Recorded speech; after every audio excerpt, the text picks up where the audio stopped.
Okay, let's go ahead and jump into criminal law and laws of arrest. This can be a slightly longer section, but remember, you feel free to pause at any time and take a break.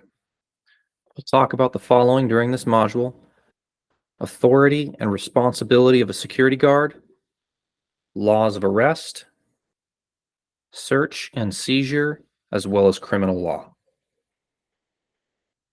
In this next section, we'll be going over a list of definitions that we might see reappearing throughout the ARS titles. All these are definitions explaining what certain terminology means. Advertising means submitting bids, contracting, or making known by any public notice, publication, or solicitation of business, directly or indirectly, that services are regulated under this chapter are available for consideration. Agency license means a certificate that is authenticated by the department and that attests that a qualifying party is authorized to conduct the business of private security guard service in this state. Applicant means a person who has submitted a completed application and all required application and fingerprint processing fees. And an armed security guard means a registered security guard who wears, carries, possesses, or has access to a firearm at any time during the course of his employment.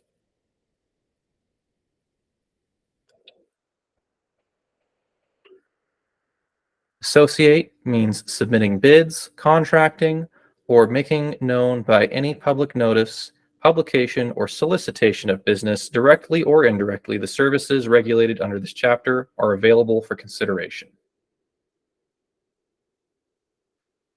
Board means a certificate that is authenticated by the department and that attests that a qualifying party is authorized to conduct the business of private security guard service in this state.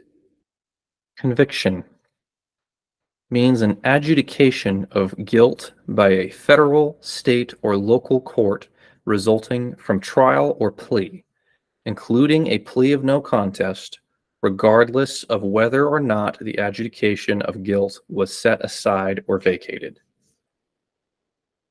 Department means the Department of Public Safety.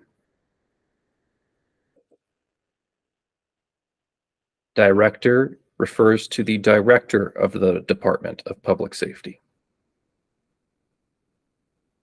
Emergency action means a summary suspension of a license pending revocation, suspension, or probation in order to protect the public health, safety, or welfare. Employee means an individual who works for an employer, is listed on the employer's payroll records, and is under the employer's direction and control.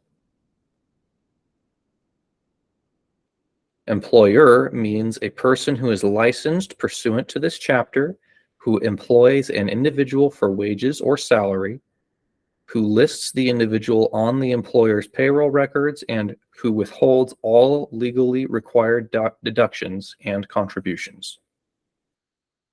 Firearms safety training instructor means a person who provides classroom and range instruction to applicants for armed security guard certification. Identification card means a card issued by the department to a qualified applicant for an agency license, to an associate, or to a registrant. Identification card means a card issued by the department to a qualified applicant for an agency license, to an associate, or to a registrant.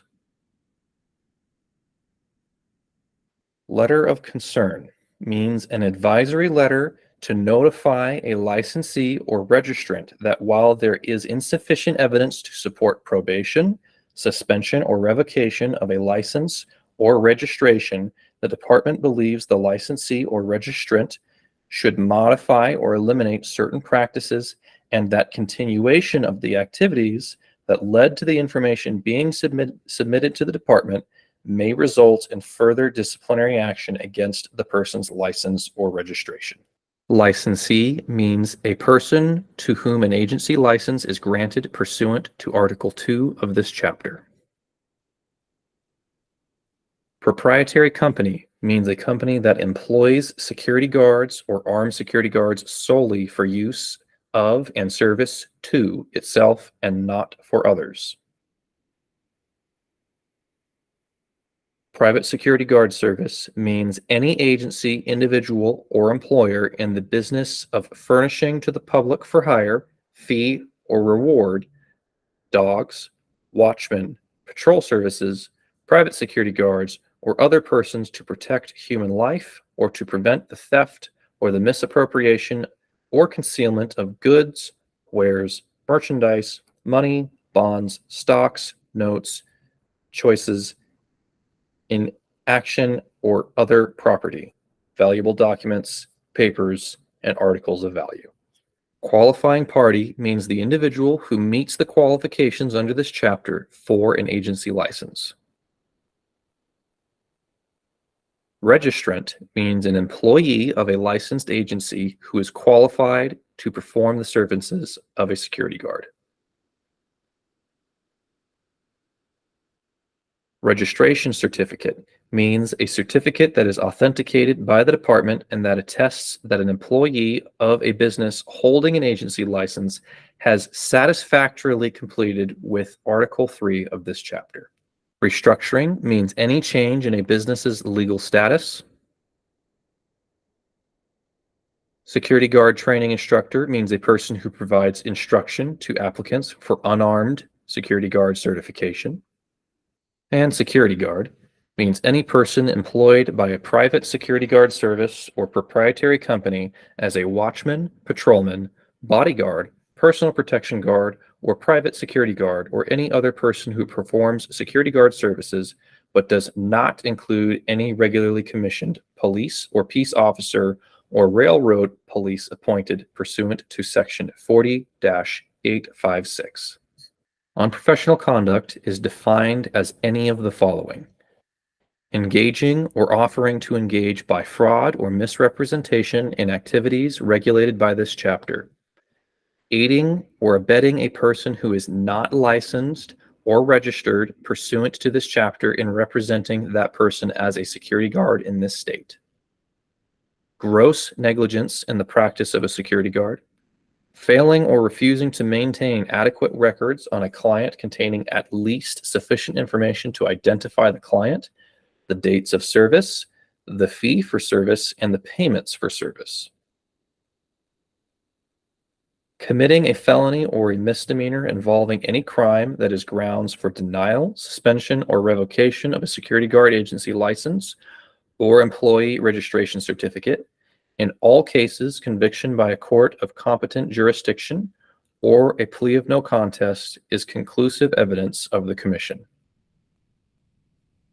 Making a fraudulent or false statement to the department, the board, or the department's investigators, staff, or consultants.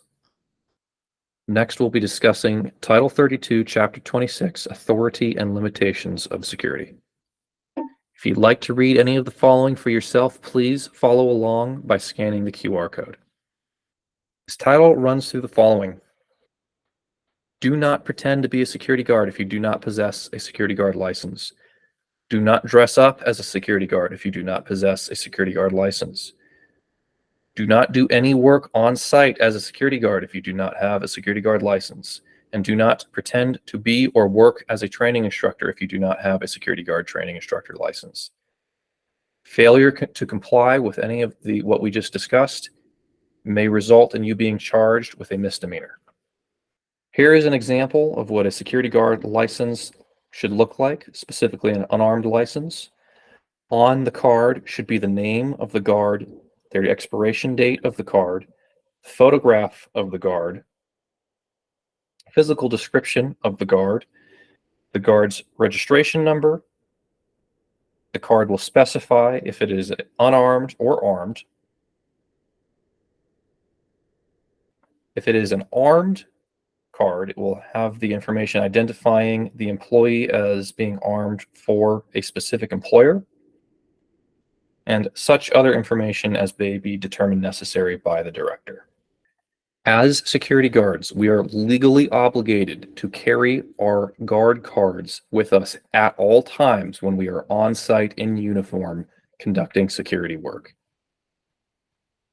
If you are outside of DPS uniform policy or you do not possess your cards on you at the time you are working, it could result in your being fined and it could result in your license being revoked.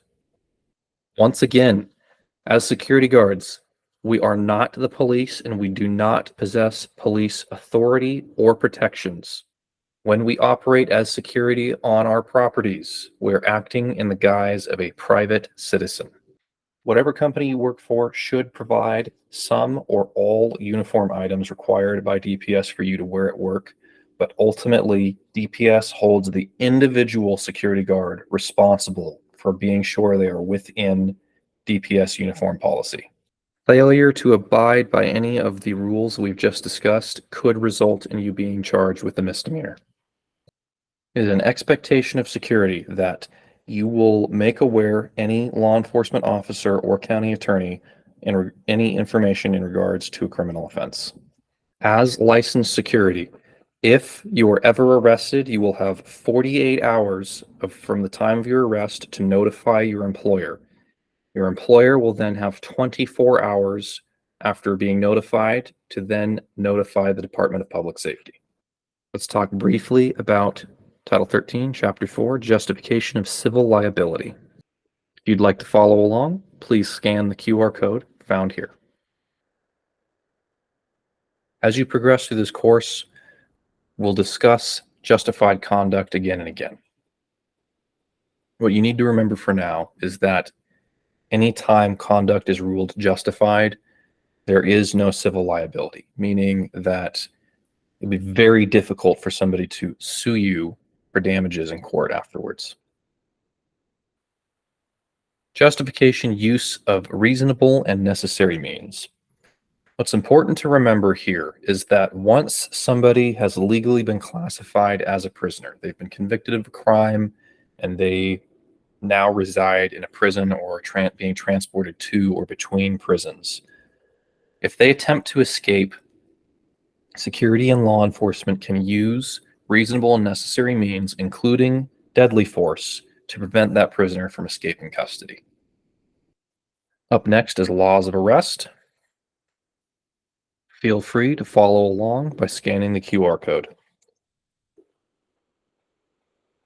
ARS 13-3801.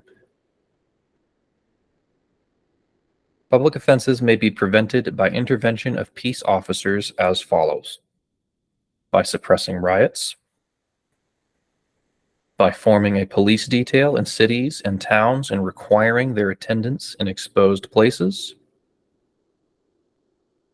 by requiring security to keep the peace. This is an older law, guys. This actually has to do with the formation of a posse. Under certain circumstances, certain members of law enforcement have the ability to form a posse, which is made up of private individuals from the area which they reside, to get extra hands to help execute process if they believe there is a significant risk of resistance to that process. ARS Title 13-3804, Duty of Officers to Disperse Unlawful Assembly. Essentially, this is talking about the duty that law enforcement has to disperse riots or unlawful assemblies. They are instructed to, once a riot has occurred, move against the riot or into the riot and order those riotous members to disperse. Should they fail to do so, they are to be arrested. 13-3881, arrest, how it's made, force used, and restraint. An arrest is made by an actual restraint of the person to be arrested or by his submission to the custody of the person making the arrest. No unnecessary or unreasonable force shall be used in making an arrest, and the person arrested shall not be subjected to any greater restraint than necessary for his detention. I want you to notice here An arrest is made by an actual restraint of the person to be arrested or by his submission to the custody of the person making the arrest. Somebody doesn't actually have to be in handcuffs on the ground to be technically under arrest. If somebody can claim that they felt like they weren't free to leave during an interaction, that might be an arrest. It's also important to remember that under Arizona state law, there is not a distinction between detaining someone and arresting them, at least as far as private security goes. Once an arrest has been made, we cannot use force on someone who is actually restrained. We'll talk about it more later, but any force brought to bear against someone who is physically restrained can automatically become aggravated assault. 13-3884, arrest by a private person. 13-3884, arrest by a private person. You may or may not know this, but private citizens can perform an arrest. It's called a citizen's arrest. All that is required to be justified to conduct a citizen's arrest is that you have witnessed someone commit a misdemeanor amounting to a breach of the peace or a felony in your presence, or that you have clear articulatable reason for believing that this person has just committed either that misdemeanor or that felony. 13-3889, method of arrest by private person. When a private person aims to arrest someone, they must inform the private person that you intend to arrest them. If the person you intend to arrest is currently in the middle of an offense, currently pursued immediately after committing the offense, or has escaped from another after forcibly committing the offense, or is forcibly resisting before being able to inform them, you will not be held liable if any of the former applies before you were able to arrest.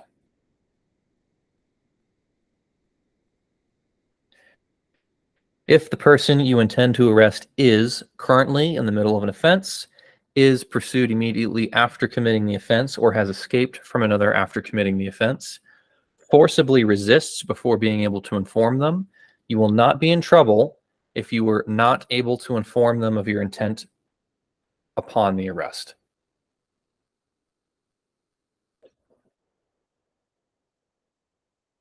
If you do find yourself conducting a citizen's arrest, understand that you are legally obligated to inform that person that you are placing them under arrest. Now, if they are in the middle of an offense, if you are pursuing them either after committing the offense or after escaping another, or if they're forcibly resisting you, you are not immediately obligated to inform them of the arrest. But you have to inform them of the arrest within a reasonable time frame. ARS 13-3900, duty of a private person after making an arrest. If we have just made a citizen's arrest, we shall, without unnecessary delay, take that arrested person before the nearest or most accessible magistrate in the county, or deliver that person to a peace officer.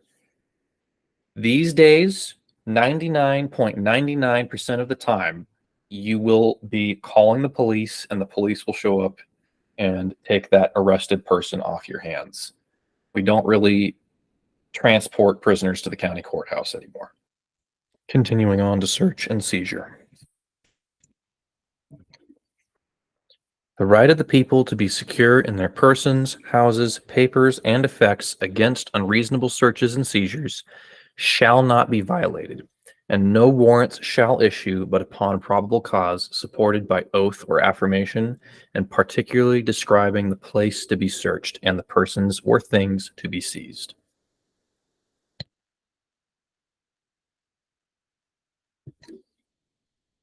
The Fourth Amendment protects private citizens against unreasonable searches and seizures on behalf of the government. But something to remember is, as private security, we are private citizens and not government entities.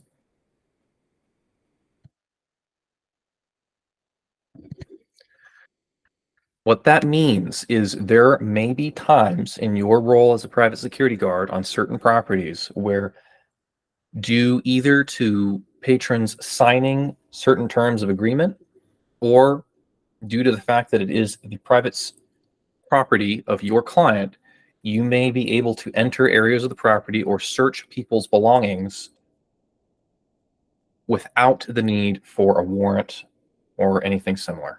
Cut. I don't like how that sounded. It's important to remember that as private security, we do not represent law enforcement or any other government entity, and as such, the Fourth Amendment may not always apply. During your work as private security, it may be appropriate at times to search personal belongings such as backpacks or purses, search hotel rooms or other temporary accommodation, search someone's person, or require items to be temporarily surrendered for safety or for other security purposes.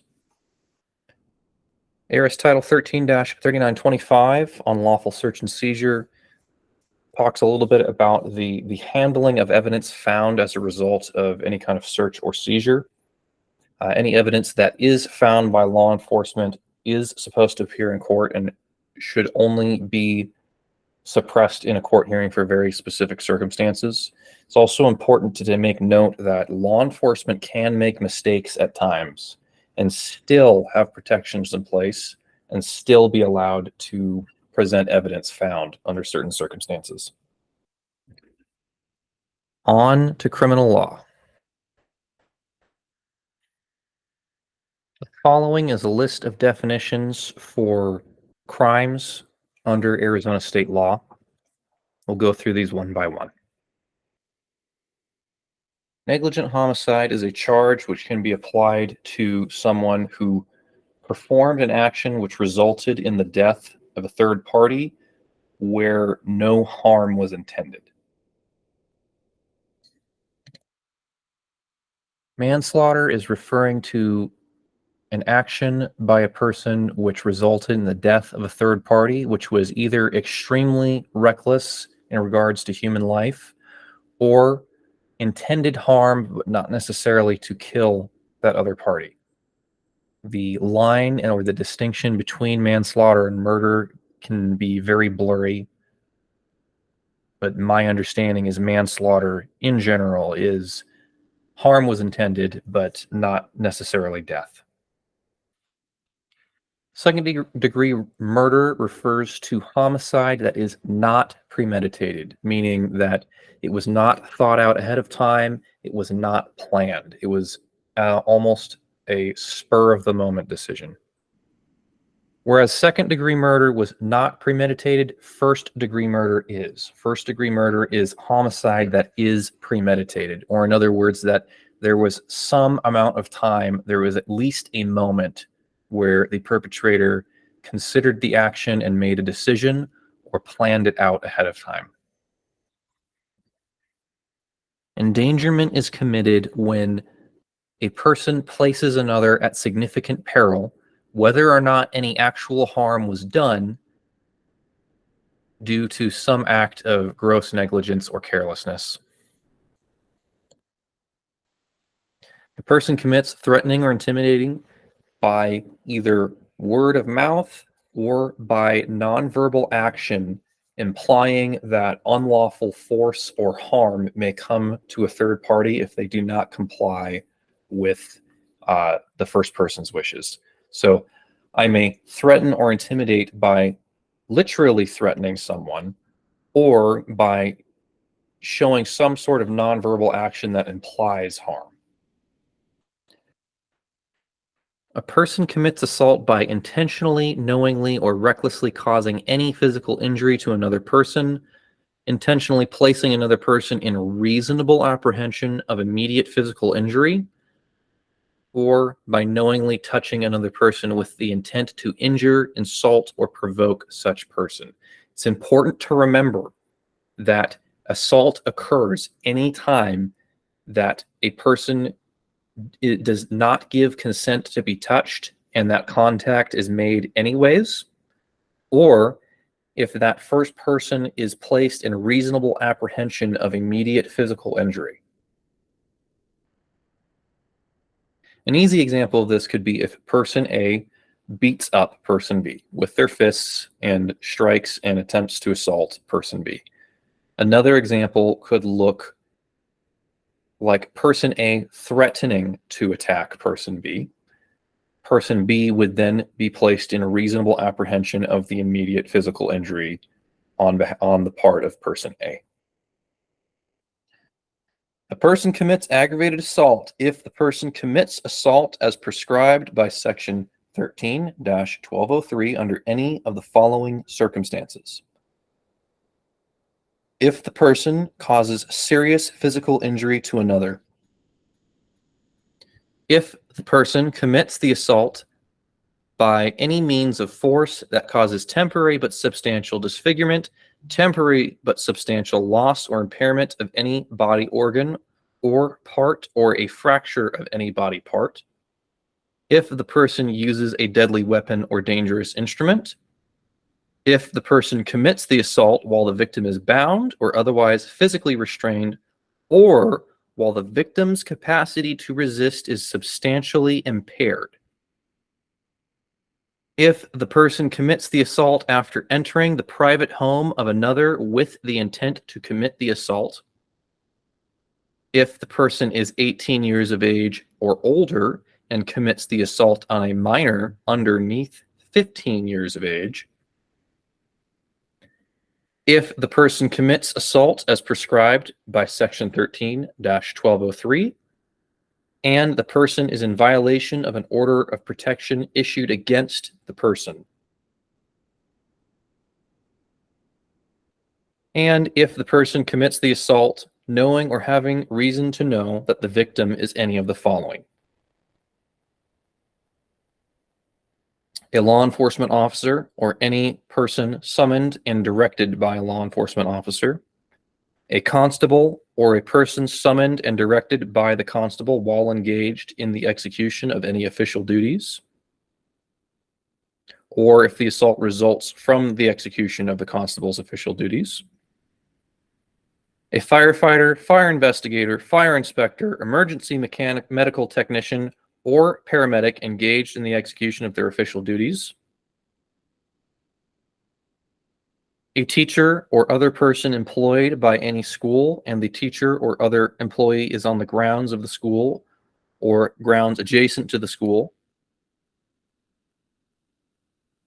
And a healthcare worker while engaged in their work duties or as a result of their work duties. A prosecutor while engaged in their work duties or as a result of their work duties. Code enforcement officers, state or municipal park rangers, public defenders, and judicial officers. Unlawful imprisonment is the illegal holding of someone against their will in a place, bound or unbound. And kidnapping is the illegal taking of a person and moving them somewhere against their will. Indecent exposure is the exposure in a public place of any sexual organ, the anus, or the female nipple. Sexual abuse is the touching of someone in a sexual manner when it is against their will. Sexual assault is essentially what Arizona State calls rape. And the molestation of a child is the touching of anyone under the age of 15 in a sexual manner that is any place other than the female breast. Criminal trespass in the third degree is the basic understanding that once somebody has been notified that they are no longer or never were permitted to be in a location or to enter a location, that they choose to remain there anyways. Criminal trespass in the third degree is a misdemeanor. Where criminal trespass was talking about a person remaining or entering somewhere unlawfully. Burglary is if someone was to be on a property or enter a property with the intention of committing theft or a felony therein. So they enter a property with the intention of committing theft or a felony. And if that burglary was committed in or on a residential structure, it escalates to burglary in the second degree. And anytime burglary is committed while the burglar is in possession or comes in possession of any kind of deadly weapon, it automatically becomes burglary in the first degree. Someone commits criminal damage if, when against the will of the owner, they damage, deface, or deform some property by impairing its function, form, or market value or appearance, or draw, paint, or inscribe a message, picture, or slogan on any surface, item, or anywhere else on any piece of property other than the ground. Where arson of a structure or property was the burning of something without the permission of the owner, arson of a occupied structure is the burning or attempted burning of either a structure such as a building or a vehicle when there are people inside. It's important to remember that under Arizona state law, that arson of an occupied structure is essentially considered attempted homicide. And burning of wildlands is any illegal setting of forest fires. Someone commits theft by taking something that doesn't belong to them without the permission of the owner of that item. The distinction between theft and shoplifting comes where any items found inside of a store that are displayed and listed for sale in that store, if those were to be taken by somebody, it's shoplifting instead of theft. Someone commits robbery if they commit theft directly against another person through the use of force or the threatened use of force to get that person to comply with the robbery. It automatically becomes aggravated robbery when there is more than one person committing the robbery or conspiring to commit the robbery, and it automatically becomes armed robbery when any of those persons are armed with a deadly weapon or dangerous implement. And to recap, we just finished discussing authority and responsibility of a security guard, laws of arrest, search and seizure, as well as criminal law. And that concludes criminal law and laws of arrest.